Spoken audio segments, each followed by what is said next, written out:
Welcome to the Shadow Frequency, where we dive into the unexplained, the eerie, and the cosmic mysteries that linger just beyond the veil. I'm Juniper, your producer, and today, host Matt Wilson takes us on a journey to the stars, literally. Get ready for Sirius Whispers, Unraveled Secrets of the Dogon. Let's tune in. Hey there, Shadow Frequency listeners. Matt Wilson here, your guide through the strange and unknown. Today, we're stepping into a mystery that's been whispered about for centuries.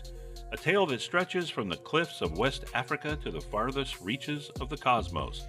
We're talking about the Dogon people of Mali and their mind-blowing connection to the Sirius star system. Buckle up, because this one's going to make you question everything you thought you knew about human history.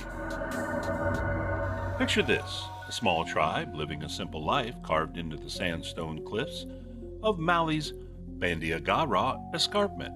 They've been there since the 3rd century BC, building homes into the rock, living off the land and passing down their traditions through oral history. Fast forward to the 1930s, when French anthropologists stumble upon them and discover something wild. The Dogon have an intricate knowledge of astronomy that defies explanation.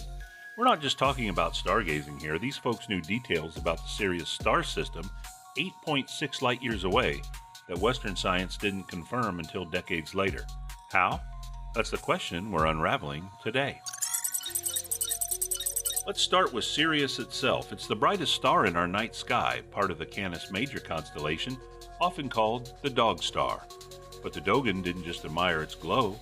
They knew about Sirius B, a tiny dense white dwarf star orbiting Sirius A. Here's the kicker. Sirius B is invisible to the naked eye. It wasn't even photographed by modern astronomers until 1970, yet the Dogon described it centuries earlier. Its 50-year orbit, its incredible density, even calling it the smallest and heaviest star. How does a tribe with no telescopes, no written language know this? Their answer? The Nommos. According to Dogon lore, their ancestors were visited over 600 years ago by these amphibious extraterrestrial beings from the Sirius system. The Nommos, sometimes described as fish-like, sometimes non-physical, supposedly came to Earth in a craft, landing in water, and shared cosmic secrets with a select group of the tribe. They taught the Dogon about Sirius B and the structure of the universe, even our place in the Milky Way. Every 60 years, the Dogon celebrate this connection with a festival called Sigui, timed to Sirius appearing between the mountain peaks, a cycle tied to its orbit. Now, I know what some of you are thinking. Matt, this sounds like ancient astronaut territory. And yeah, it does. But stick with me, there's more.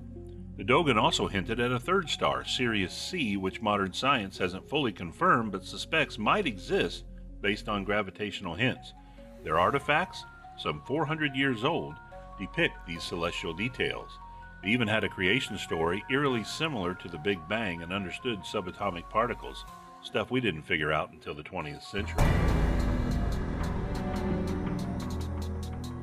But not everyone's buying the extraterrestrial angle.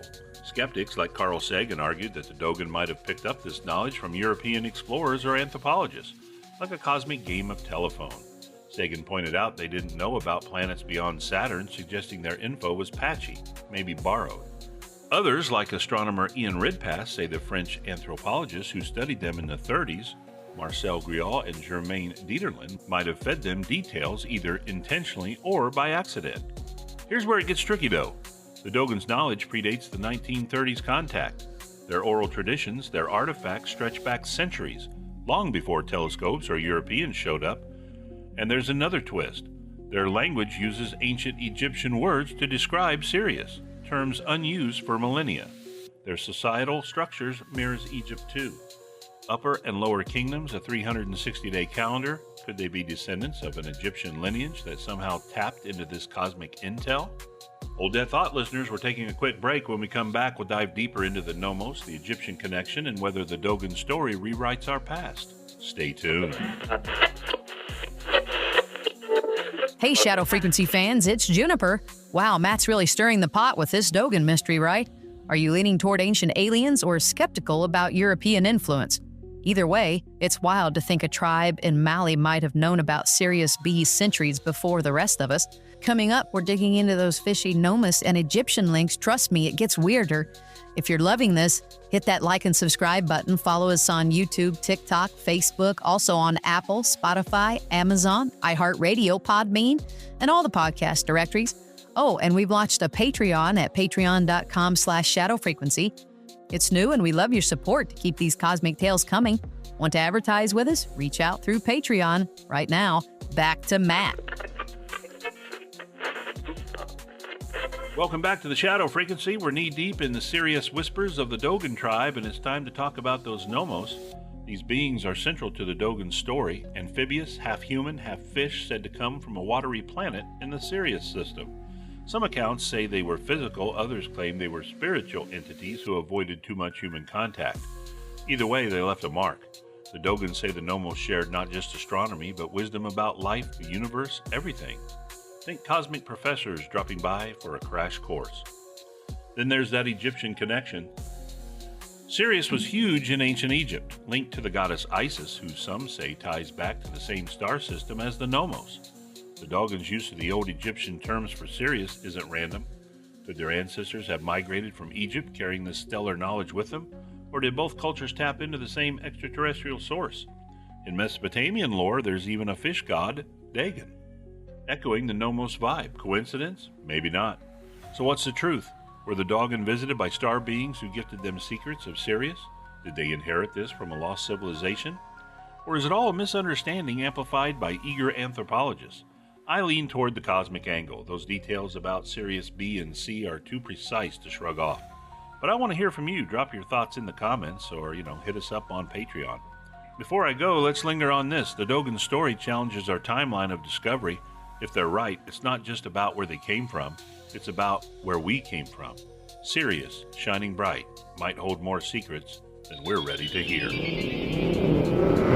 That's it for this episode of The Shadow Frequency. Matt's left us staring at the stars, wondering what's out there. Thanks for tuning in. I'm Juniper, your producer, signing off. Catch you next time on The Frequency, where shadows speak.